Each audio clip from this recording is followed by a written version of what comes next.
Okay, this is Rhonda Shea on KUHSdenver.com, and I'm coming to you live from our studios in North Glen, Colorado. It's beautiful here. It's a little bit overcast because of all the fires and things that are going on in the state, which really breaks our heart because it's about 200,000 acres are burning, and the ash can be seen as far as Denver, so it's a pretty rough day. I'm going to say hi to the international camera as we get started. Hi, everybody. Thanks for tuning in today. This is Rhonda Shea. As I mentioned, you're listening to the WTF. And I have a guest today, and she's waving in the background, and her name is Dr. Elisa Robin. And Dr. Elisa is going to talk to us about, well, maybe this crazy year, and a little bit about maybe what's happening next year. She is an astrologist. She is also a channel. She's a medium that channels, and if someone shows up, she'll let us know. If not, you know, we won't be talking to those people. We'll find out how many dead people listen to me versus how many dead people vote. I'm just kidding. Okay. Anyway, so Dr. Elisa, say hi to everybody.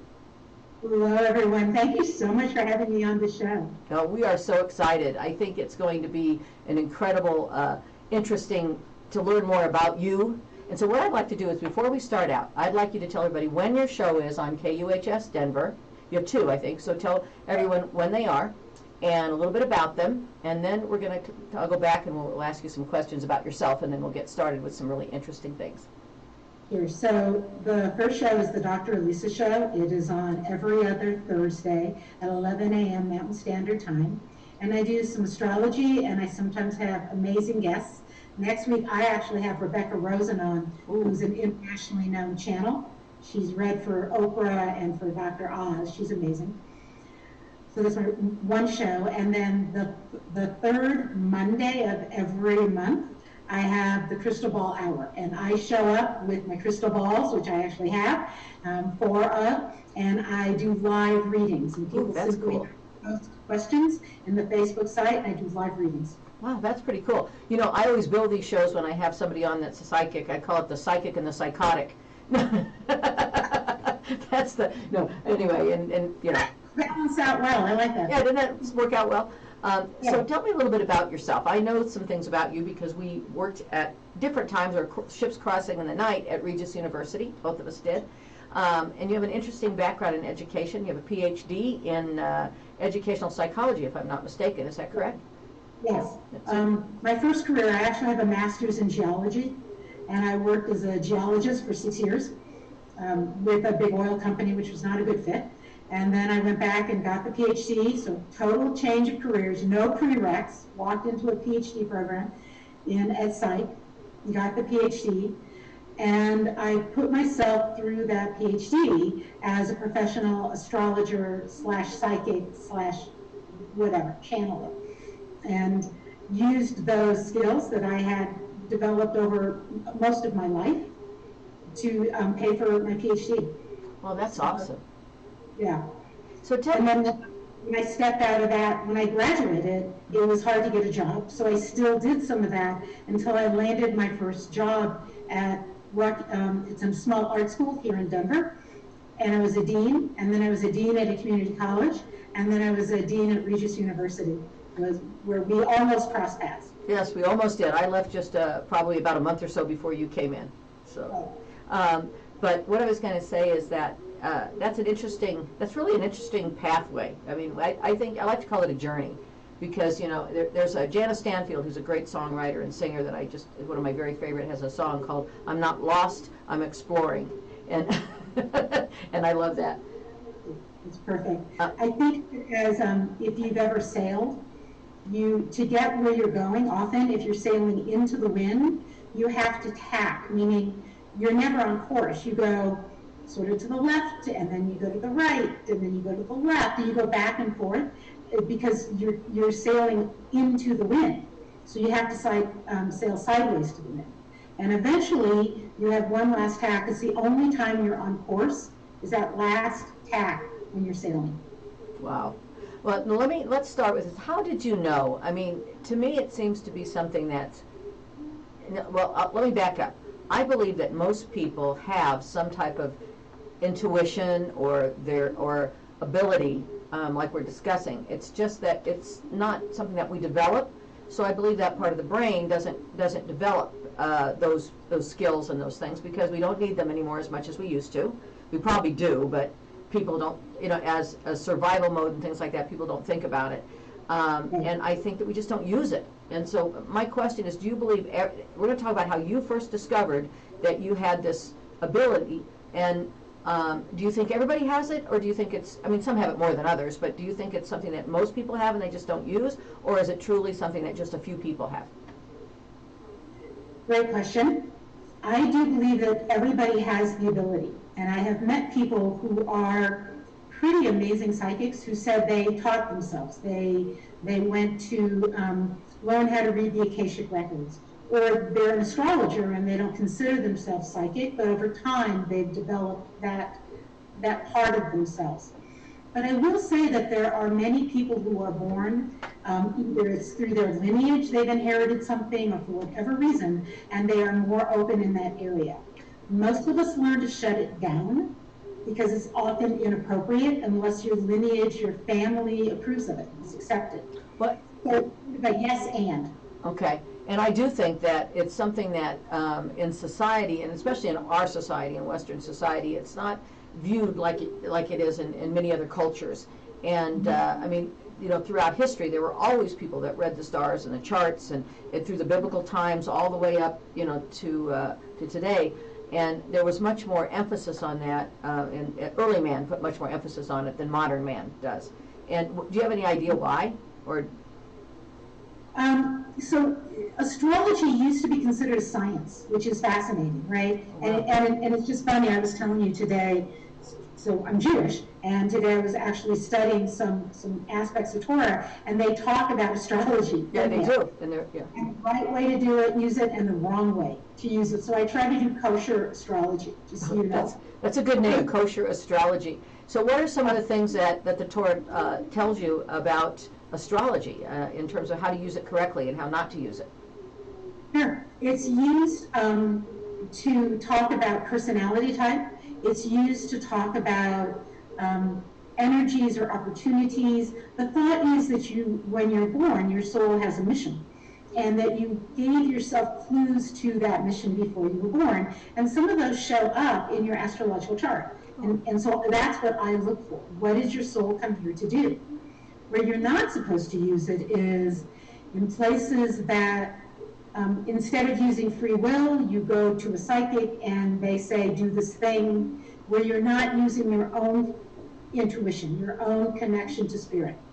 So that's where you're not supposed to use it. So if it gets in the way between your connection and God, so to speak, or yes, your connection and whoever the higher power is that you believe in, then it becomes a hindrance, not a help. Right. And do you believe, because many people, particularly of the Christian faith, will believe that astrology is something that is evil, or that it opens the door for some bad spirits to come in, or things like that. So what do you say when someone brings it? I'm sure you've faced that, so I'm wondering what you say. All the time. So I actually wrote an academic article on the appropriate use of astrology based on Torah. So anything can open up the door to evil if that's what you choose. Astrology, if you're using it to say, like you would use therapy, or you might use a Myers-Briggs, or you might use anything else that says, how do I become a better person? If that's your intention, how do I fulfill my soul's mission? How do I heal my tikkun, the healing I came here to do? Then the way you ask the question determines the way you get the answer and what you do with it. That's interesting, and I like that you bring up tikkun. That's maybe you could share a little bit about that. Sure. So in the Jewish philosophy, we all have a tikkun, and a tikkun olam, is that we came here to pick up the pieces, the sparks that were scattered at Earth's creation, and that those sparks, when we gather enough of those together, we illuminate the entire world. And each of us comes with a tikkun we are supposed to do, a type of healing.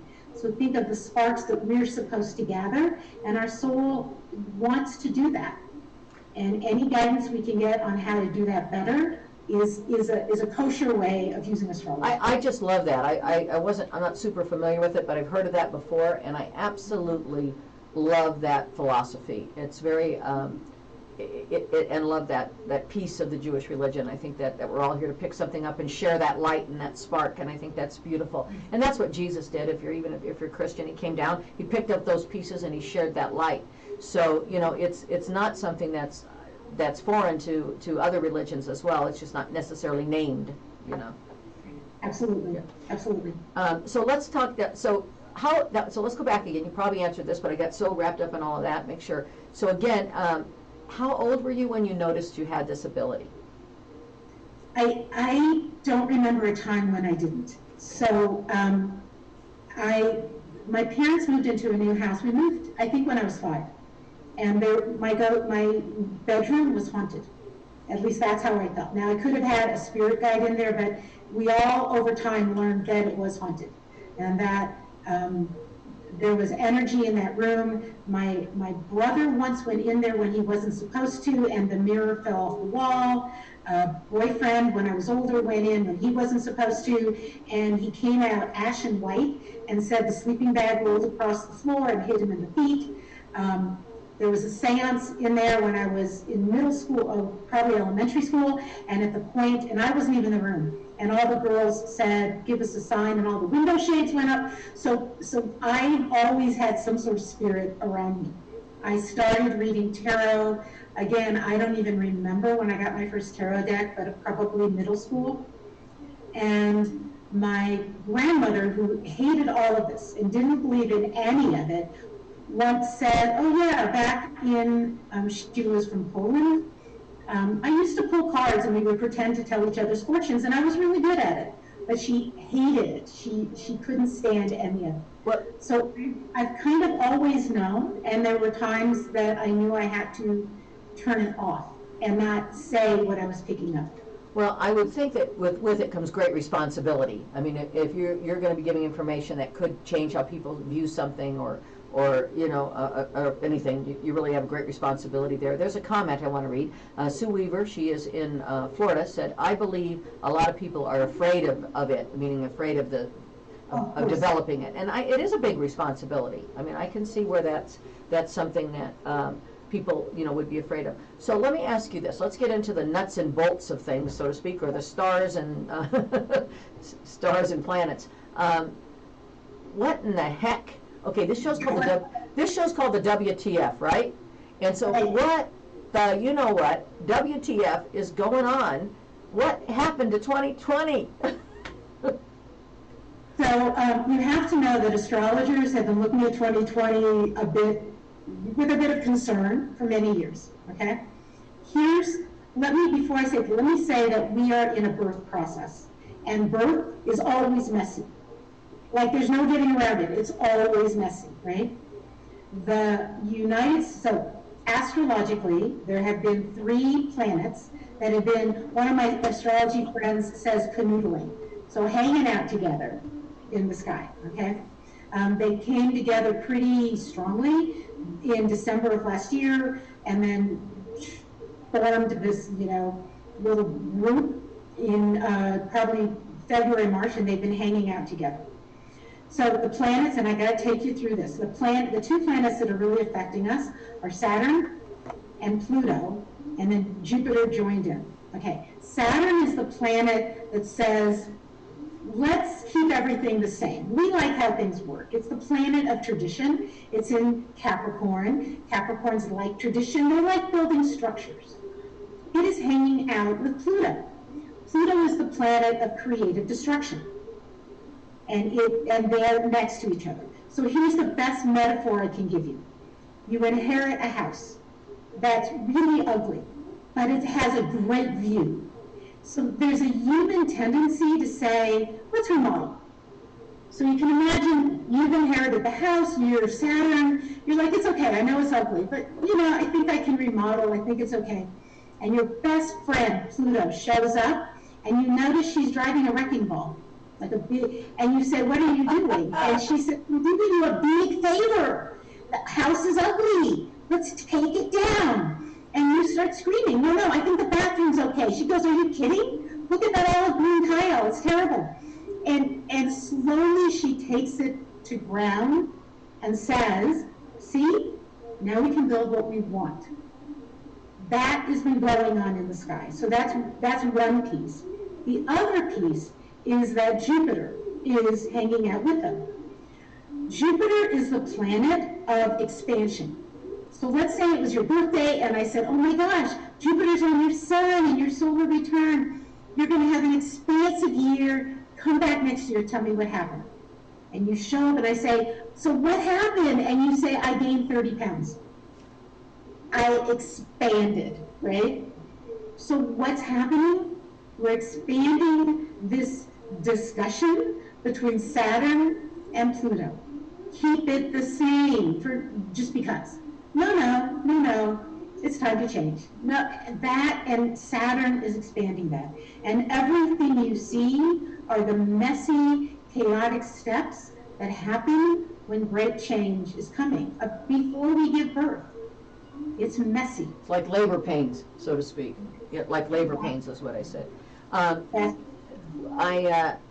I get what you're saying because it does feel that way. You know, my belief has always been that when we see things such as pandemics and wars and protests and people angry and all of the things that we're seeing all over the world, not just in the United States, in particular the illness and the fires and the floods, is that the earth has said, I've had enough. I need to shake you people off. I need to get rid of some of you because you're screwing me up. And so I'm going to burn it down, and we're going to have new force come in, and I'm going to, I'm just going to shake it up here. There's too many people. They're not taking care of me, so guess what? I'm going to take care of it. I'm going to make you stay in your house for a couple of months, and I'm going to get rid of about 1 million of you. I mean, that's...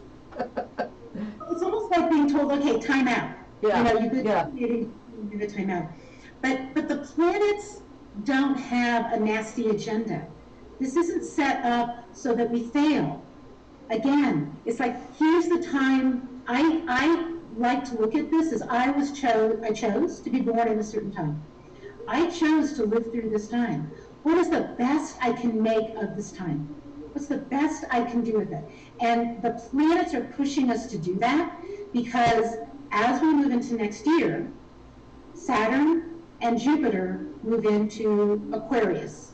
We let go of the sign of structure, of tradition, of hanging on. We move into the sign of science, forward thinking, humanitarianism. Yes, stubbornness is mixed in there. Aquarians are not all good, right? Every sign has its strengths and weaknesses. But we're moving into the beginning of a true age of Aquarius. We're being asked The dawning of the age of Aquarius, one of my favorite songs. Absolutely. And so that, nobody knows exactly when that age starts, but we're pretty sure we're in the doorway. Like maybe we rang the doorbell in 1960, and now the door is open, and we're starting to walk through it. It's gonna be very interesting, I think. And I do believe, whether you believe that you choose to be born here, or you believe that a higher power chose for you to be on Earth at this time, the fact is that we're here now, and it's up to us to fix it.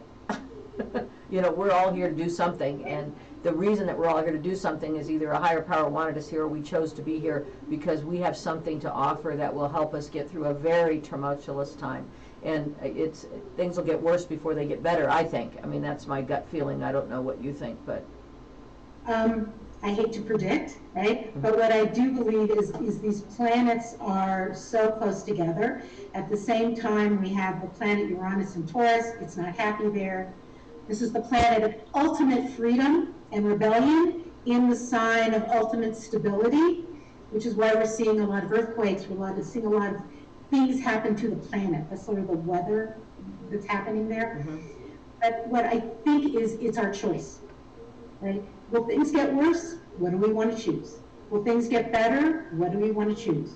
Will we have the opportunity to simply be angry at each other and blame each other? We will have that opportunity. Will we have the opportunity to say, this isn't working, let's try something different? Yes. So I think it's our choice. So do you see, what are the biggest things that you see, or the biggest influences that you see from astrology for let's just get rid of 2020. Let's just box that thing up and send it home to mom. No, but what do you think about 2021? So let me add one more thing, because 2021 is a different doorway. So in 2022, so I gotta back up enough to make it make sense. Every planet is revolving around, right? We're orbiting around the sun. And at some point in our charts, we have what we call a return. Many people have heard of their Saturn return. It happens when we're 30. Our Mars return happens almost every 2.5 years. Terrible twos, right? Interesting fours.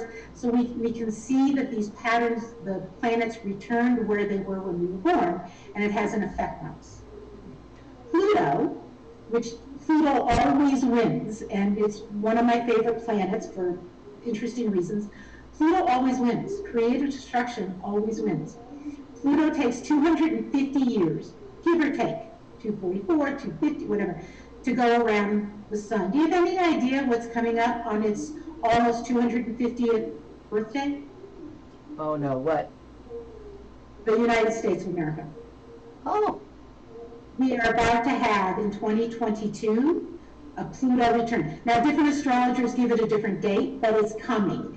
So it might be the end of 2022, the beginning of 2023, the end. So, you know, people, because of how charts are run, the timing might be different. So when the United States was founded, Pluto was in Capricorn. Pluto was in Aquarius, excuse me. Pluto's moving into Aquarius. Oh. Again, right? Mm-hmm. We're having this return. Okay, we're having this huge return, and when that happens, right? When it's at the edge of Capricorn, moving into Aquarius, we will be challenged again to say, have you done what you intended to do? And if you haven't, then let's restructure this. It has to be restructured. I love the fact that Benjamin Franklin used to say that every nation needed a revolution around every 250 years. That's true. And I had to wonder if he was an astrologer, because that's when Pluto does this return. That's interesting. So here's a big important question. I've been wondering since I was a kid. Do men really go to Jupiter to get more stupider? I'm sorry, I just had to put it in there. Remember that little rhyme you'd say when you were a kid? That's a profound question, and I'm not sure I have the answer. Okay, anyway, I'm sorry. Hey, if you have any questions to ask Dr. Elisa, please feel free to do so. Sue Delaney's on there. Sue Delaney Oni, hi there. Sue Abrams. Everybody's named Sue on my page. It must be a thing. So, is anybody shown up to this? Do we have anybody that's from another world in the room, or? You know, one of yours is showing up, and your guy showed up earlier today to let me know that that I'd be able to read this later, which is tricky through all of this technology. But I have to say that you actually have two. You have a very strong female presence, which is off to my right and in front of me, which can mean either like a lineage. It's usually a lineage like that. So it could be a grandmother, but it also could be a great aunt. Somebody who was very connected to you, who actually, oh, interesting, is telling me you thought she always disapproved of you somehow, but that is actually very proud of you, and that was trying to keep you safe. So sort of a message that comes through. I don't know if you can relate to that, but someone who you wondered about that relationship, so it wasn't a great bonding relationship at the time, perhaps, but they're coming through to say that, like in retrospect, I'm really very proud of you now. And there's a male, it's not a male, there's another energy with you that simply says it's a guardian energy and does not actually want to reveal itself, so I can't get the full reading of it. Oh, it's an animal. So that said, it's been with you more than once, and has been with you to teach you, just to love you, actually to teach you nothing. That's just this energy of an animal that just loves you profoundly, but probably has come back. Like, you know, like some of us joke that when my dog died, I was like, no, I want that dog back, right? Yeah. That has been here twice to comfort you. Does that resonate with you? Yeah, it does. Yeah, it does. Yeah. Okay. That's cool. All right. I just had to ask. So now listen, Janice Barnett's on. Hi, Janice. She's in Chicago area. We've got people from all over here. Now, if you have any questions, she can try, so feel free to ask. We'd love to have her, Dr. Elisa would love to have, some questions. So if you have some comments or questions or something you wanted to talk more about, like if there's certain planets or certain, astrological things that you're involved in. I think, Janice, you're involved in astrology charts and things like that.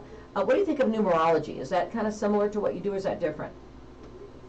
It's different than what I do. I'm also trying to pull up, refresh the Facebook page so I can see questions, which is always a bit of a challenge. So numerology is fascinating. It's not something I've studied, and so though there's something called gematria, which is like the Jewish form of it. And what I can tell you is often when we see repeating numbers, like you suddenly look at your phone and it's 1111. And the next time you look at your phone, it's 1212. And you're like, what's going on? But often it's just spirit trying to get your attention. Oh, that's cool. All it is. And so I don't necessarily do interpretation of numbers, but when I do a reading, I can't quite refresh my Facebook, I was trying to do it, sorry.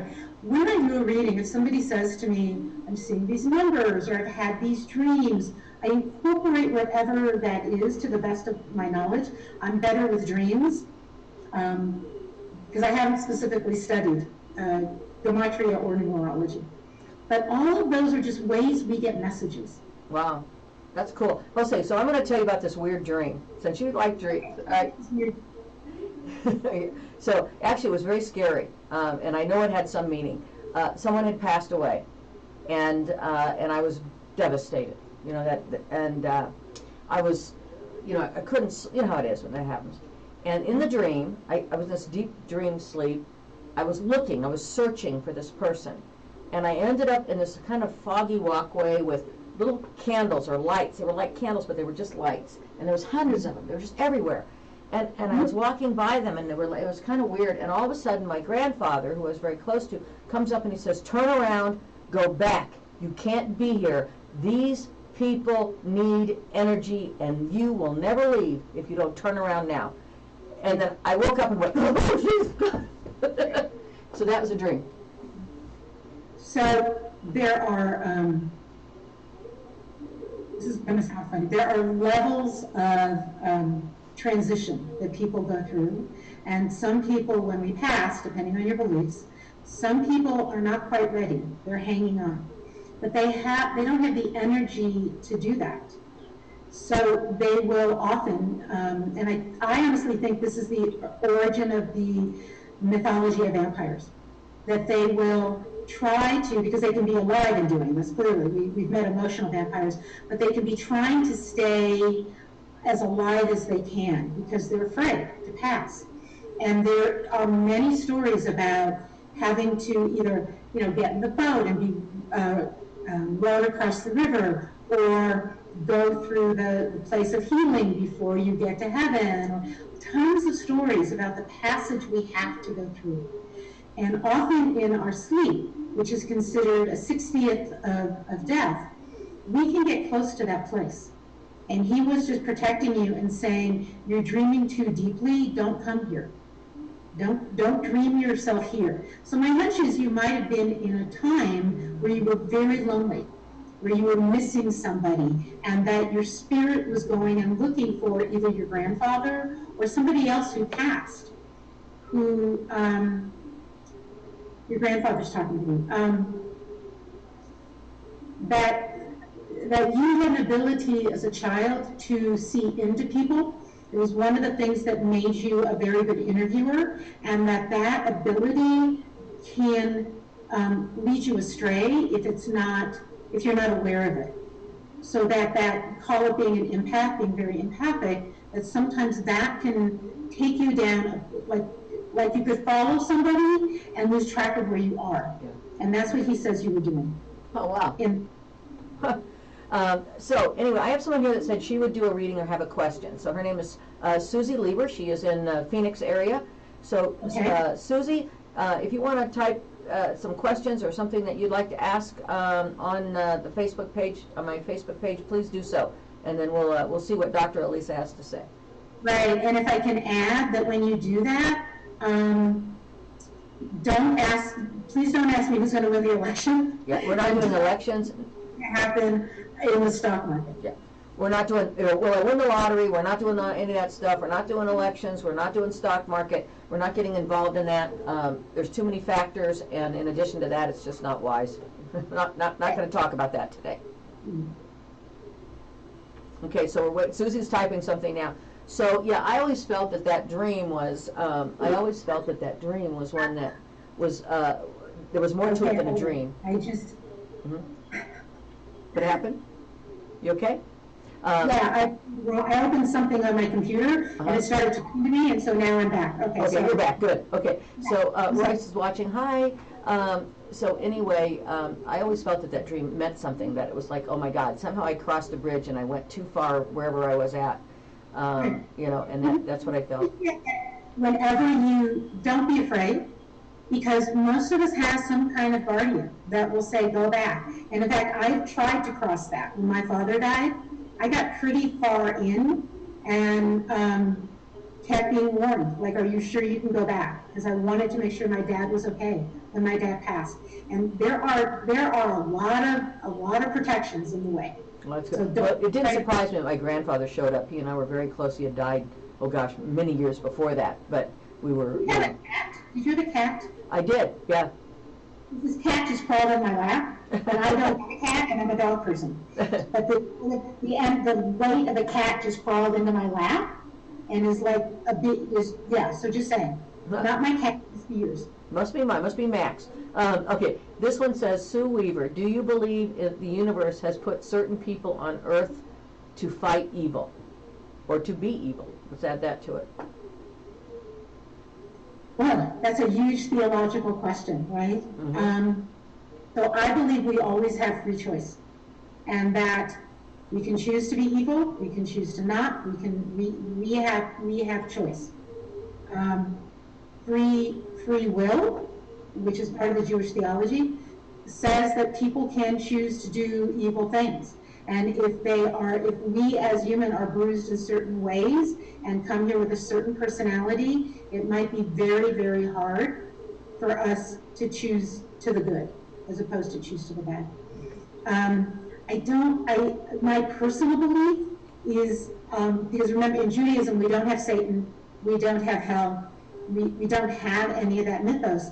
And so it's hard for me to believe that somebody has been sent here specifically to do evil. But I can't tell you no, because I think it's a belief system. I do believe there are people here who do evil, and we have to be aware of that. And perhaps if they were evil on this life, they might be evil in the next as well. Or they may come back and they were evil in a past life, and they come back this life with a tikkun of, being a healer or being in some way, shape, or form. I actually knew somebody who chose to be a nun and told me she thought that she'd had a life, her past life, of doing evil things. And she came intentionally to this life to embrace the light and to pray. Wow. Okay, so Susie Lieber has sent her question in. And again, she's from Phoenix. She's somebody that went to high school with me. I've known her for a long time. Very smart, articulate woman, PhD like yourself, actually. I've seen ghosts since age, I gotta read, I'm so old, I gotta lean into this, age 9. And I have a gift of discernment, is what she said. And she does think there are evil spirits in the world, that they somehow either become evil or they are created by their environment, but she does believe that. So Susie, now I'm going to ask, do you have anything that you want to, she's typing right now, so she's typing some more stuff. So I have to agree, there's definitely evil on the planet. We see it, and we see it, and we see it, right? People can choose that, and philosophers struggle, theologists struggle with why, and so that's a hard one. I do know people who have tried to channel and forced it and met energies they feel are evil, and I have been in places that I walked out of where I did not feel safe because the energy that was sitting in that place felt evil to me, and I walked out. You know, that's interesting when you get that feeling. And I believe, you know, I've gotten that feeling a few times. You just walk in, it doesn't feel right. It's like, I need to leave. It's just not good for me. And I don't know if that's just being aware of your environment or what that is, but I definitely can relate to that topic. She's trying to channel her ancestor for guidance, is what she's been trying to do. So her name is Susie Lieber, Lieber. Okay. And she is in Phoenix, Arizona. Susie, what's your, were you born in 1956 like the rest of us? Just to give her a little help here. Yeah, that won't help with the channeling. Right. Susie, do you want help knowing how to channel, or do you want, because I can see your guides standing right in front of me, at least one of them. I've got a male energy standing right in front of me, looking at me. She said yes, she'd like to help figure that out. So what your guide is saying to me is your guides show up on a regular basis, but you're asking for more and more proof instead of believing the subtle way they're showing up. So an example might be you, I mean, the numbers is one, but that's not what he's telling me. They want you to pay attention to small synchronicity, things that you think, what a coincidence. Feathers are coming up for some reason, so I don't know if you find feathers, but if you're continually finding, for example, hawk feathers, which I find all the time, that's a message that you're pushing too hard. I always want a sticky note. Look, if you're trying to give me a message, because I'll wake up in the morning, right, and you wrote an entire note, and I know what to do with my life, right? It's not how Spirit speaks to us. Spirit is subtle, and we have to be open. And so what your guide is saying to me is be aware of the subtle ways they're already speaking to you. Take those messages in, and don't ask for continual proof, is sort of what they're saying. Continual proof would mean you ask 3 tarot readers the same question to see if they all agree, right? Don't do that. And she said, yes, she is pushing hard. That's what she said, yes. So what they want you to do is they're saying, especially this one, and behind him is a woman, and they're saying, we're right here in front of you. You're looking past us. You're trying for something very hard. Especially for women, where instead of chasing, anything I chase runs away from me. I have learned to use seduction, invite it in, open the space, invite it in, and then see what shows up and trust it. Just trust it. And if it's a little message, the messages will get louder and bigger the longer and the more often you do this. So does that help? She will respond in a second. You know, are you ever worried that when you say invited in, is there ever a chance when a spirit would be there and you invite it in, but that spirit maybe is bad? I mean, could you be inviting in something bad? What happens if that happens? How do you cleanse that? Yeah, I mean, that's, again, that whole vampire thing. Vampires have to be invited in, right? The whole vampire mythology. I'm not inviting in anybody who shows up. So if I'm reading for you, I'm saying I will invite in the spirits around you who are your guides. For me, I'm inviting in my guides, if there's a message from my lineage, whatever that is, and that's what I'm inviting in, right? I'm not inviting in vampires and werewolves and whatever that might be. And like I said, if I feel something negative, if I walk into a place and it frightens me for some reason, or I've actually felt things like poke at my skin, or almost like they're nipping, I walk out. Good for you. You're welcome. You have choice. Susie said she can feel evil and bad and separate them, so that's good. And then Caroline Cook was on. She is a cousin of mine. My mother's so she's a second cousin to me. And Okay. And Caroline, you missed it. We were talking about my poppy, so you missed that. And she's on, and she said that sometimes it helps to letting go. The whole process helps people let go. Maybe you could talk about that a little bit. So because we're human, we want to know. Am I going to get COVID? Who's going to win the election? Did I make the right decision? It's usually around that. Did I make the right decision about, right? We want to know.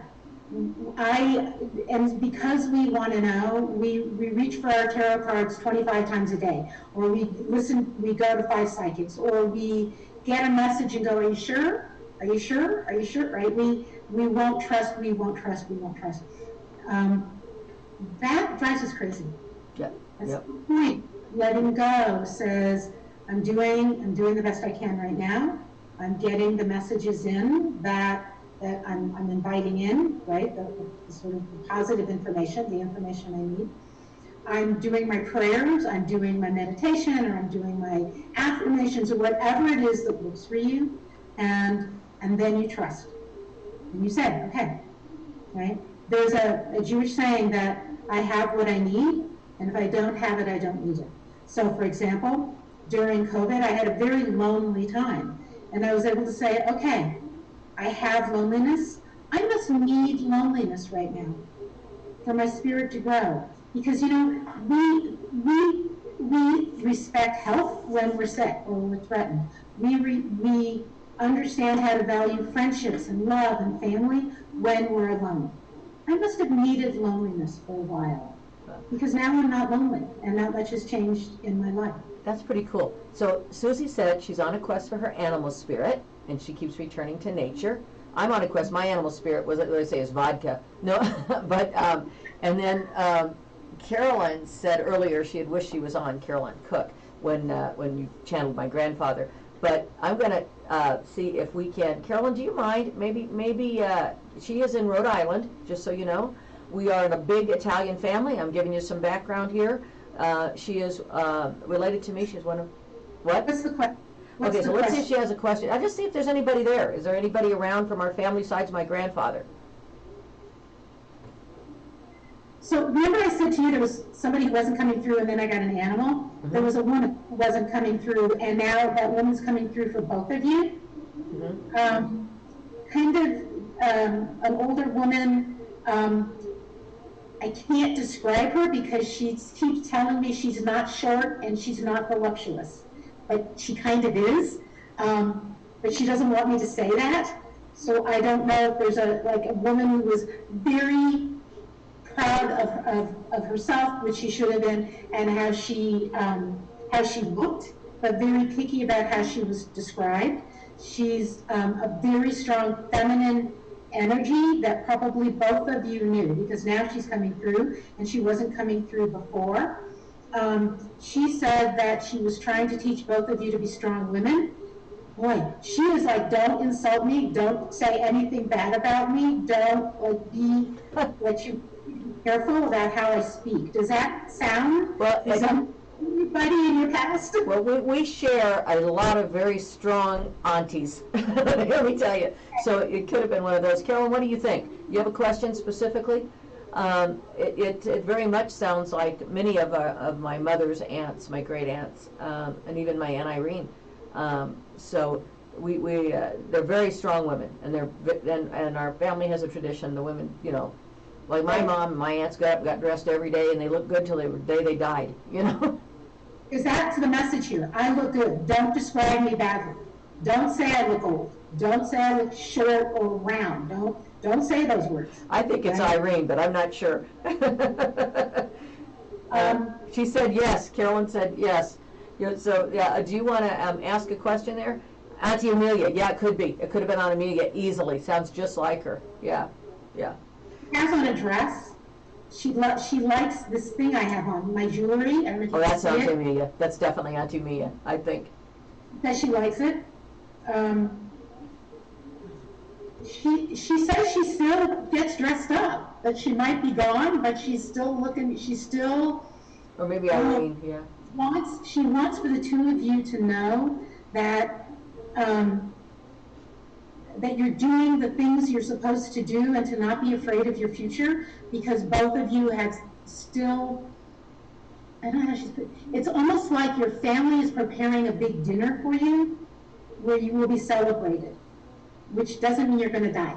But she's saying we are celebrating you on a regular basis, and at some point you'll eat again the foods that you have not been able to eat and the ones you love, because because we're preparing those for you. Wow, that's cool. And Carolyn thinks it's Irene, and I thought it was either Irene or Amelia, but I think she's right. It could have been Irene. Irene always got dressed and did that, and she was fearless. So that's pretty cool. Anybody else have any questions? We're going to be wrapping it up in about 15 minutes, so if you've got one to fire in there, please do. And then, While they're doing that, can I tell you a little bit about what I do? yeah, But when I do a reading for somebody. please do. So I have a website, elisarobin.com. Robin is spelled with a Y. And I blog and I write, and I'm writing my second novel right now, which is about healing lineage wounds. So I'm kind of prolific in that. And I will do a soul session for people, and we will do a deep dive into their astrological chart and look at what were the wounds you brought forward, and what did you come here to heal, and what is the guidance to help you heal that, to sort of move through that. And then I work with them on that process. So it's not just a one-off hour. Usually it might be, an hour and then another half hour. I also have some packages where I've worked with people on issues around money. You can see that in the chart. I've helped people brand their businesses from their chart. So I have a lot of different ways that I use astrology. And I do have that PhD in psych, so I bring those things together. Yeah. As well as having been an academic dean, I understand aspects of this. So are there any other questions? Yes, there are, but before that, tell people how they can get a hold of you, since we're saying that personally. There's so many ways to find me. elisarobin.com is my website. You can email me from there. And it's R-O-B-Y-N. Okay. But ELISAROBYN. You can email me, ELISAROBYN at msn.com. You could probably find me in Facebook. And again, I've got the Dr. Lisa Show. You can go find me there and message me there. I'm pretty easy to find, Good. actually. Okay, so here's a couple of things on here from some questions. And yes, we do. They're piling up here. Right. So Janice Barnett, who is also Jewish, by the way, and is in Chicago. And she says, do I have any guiding spirits around me? Yes, and can you do me a favor before I do this reading? If I've given you a reading, can you just give some feedback in that site? Because it's good to know that I was on target. And, okay, so what was her name again? Janice. Okay. Janice Barnett. Yeah, so I have your spirit. I have two of them. I have one woman in front of me to the left. This is like a, well, you may never have met this woman. It may be a great-grandmother, so if you met her, it was only briefly. And then somebody close to me on my right shoulder, which means somebody, maybe even if you had a sibling or a cousin who died, who's standing right next to me by my shoulder. So the older woman says you have a lineage history that you, that sometimes you are aware of to embrace, but there's a lineage here. So I don't know if you've had psychic, if you're an empath, so many people are empaths, if you're psychic, whatever it might be, there's a lineage connection for you that she's wanting you to be very well aware of, and that she's saying small miracles happen in this lineage, that they've been saved over and over again, and she wants you to be aware that small miracles happen to you and keep track of them. And then this one at my shoulder, so I don't know if you've lost somebody who was maybe around your age or of your generation, let's say, who said that they that they're sorry, that they somehow felt like they had a deeper obligation to you, and they don't know why they're not here to finish that obligation with you or that relationship with you, but they will never leave you, and you will never be at risk because you'll never be alone. Wow. Can you ask her if any of that makes sense to her, please? Janice, respond back if you can, if any of that makes sense or if it sounds on Yeah. target. Okay, Sue Delaney Oni, she has a question. Sue is also, I believe, in the Chicago area. She said, I know there's a lot of weirdness going on in the world, but I continue to have a feeling of darkness and gloom around me. Let me see what else. She had more comment on that, and I can't see if I can read the rest of it. And she said it feels like it's just being grabbed with immense sadness. Right. Okay, so you're probably an empath. You can read books about highly sensitive people. Psychologists have actually done research on this, and there are some of us that pick up the energy of people around us or the world. So one of the things that happened to me at the beginning of COVID, I'm an empath, I'd wake up, I'd feel fine, I'd open the door, I'd want to close the door because it was black outside. It just felt dark. So my advice is to do some reading on Thriving as an Empath, I think is the name of a book. I think Thriving as an Empath. And what you need to do is, instead of, empaths are always told to like pull their energy in and surround themselves. Don't do that. I've never found it to work. What I say is expand your energy. Expand your own energy around you. It forms, you know, like a bubble, and things bounce off of it. Just expand yourself. And when you go into the world and start to recognize when, oh, that person is unhappy, but I'm okay. Oh, wow, the world's really sad. In this moment, I'm warm and safe and dry. I'm okay. And you need to learn to separate those, because that's exactly what's happening to you. You could probably find it in your chart if you want to talk about it. But I think the book's called Thriving as an Empath. I'm not quite sure, but those kinds of books will help. Okay. And then we've got a couple more questions here, and then they'll probably be up. One is from Sue Weaver in Florida. She said, does my grandmother still protect my daughter? Your grandmother's behind me. This is interesting because usually grandmothers are in front of me. She's actually saying that she has stepped back. It doesn't mean she's not protecting, but that she is watching from a little further away because she wants to give your daughter room to grow and make safe mistakes. She's also saying that there is another spirit that has stepped in to help guide your daughter forward. So it's almost as if your grandmother's like that. You know how like the kids learn to walk and you gotta stand away so they can figure it out, right?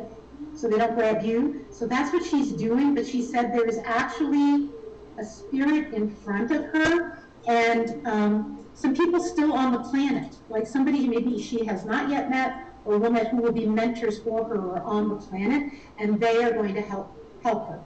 So, but don't be afraid. I mean, hopefully that sounded comforting. Okay, so Janice got back to us, so let me tell you what she said. She said, the older woman intrigues me. There is an entire or a whole side of my maternal family that's unknown to me. Okay. And she said she really she hasn't lost anyone her age. She hasn't, but she's, you know, unless it's somebody that she didn't really know.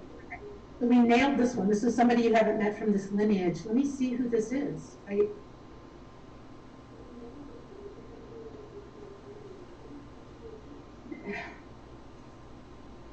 It's somebody of your generation. Think lost in a broader sense. Somebody who moved away. Somebody you've lost touch with. Somebody who was, because there's something about, wow. I can't quite get it, I'm sorry, but it's something in your line. Did your mother lose somebody? Is there somebody just one step back who was very close to you in age? Like some people have aunts who are like 15, 20 years older than them, right? They're close. Because it's somebody kind of close in your line, so age-wise. Within 10 years, would that be close? Or yeah, okay. Yeah, yeah. So right. I'm sorry if I can't nail that one, but this other one was definitely an unknown grandmother who says you've inherited things from your lineage, and she wants you to pay attention to small miracles. Oh, here's something Sue said. She said, thank you when you discussed her grandmother that was helping her daughter. She said, thank you. I think the evil spirit has been banished. They must have had something going on. Okay, good. Well, that's why she could step back then, because whatever was, she was in danger, right? Mm-hmm. And there definitely will be other mentors on the planet coming in to help. Well, this is so interesting. We're about ready to wrap it up,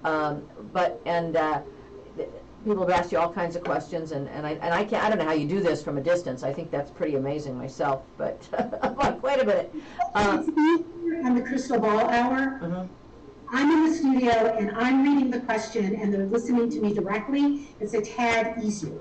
So if they want, the crystal ball hour is the third Monday of every month at 2:30, and if they're following KUHS, then you're following me on Dr. Lisa, I make sure I put out a reminder. Well, let's do that. Actually, what I'll do is I'll grab your reminder and share it with my friends so that they can jump on your crystal ball hour if they would like to do that. This has been just fascinating. So if there's one big takeaway with what's going to between now and the end of the year, not the election, not the stock market, okay, just so people know. We all know that's going to be a craziness. We don't need anybody psychic to tell us that, right? So if there's one big takeaway for the rest of this year and going as we wrap up 2020, what is it? That we're being asked to choose, that birth is going to happen, right? We're in a birth process. It is going to happen. You can choose to participate with it in a lovely way. How do you facilitate a birth of a new era, a new age, a new way of thinking?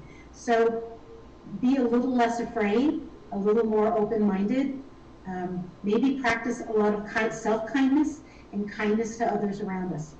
And someone here commented, believe in goodness.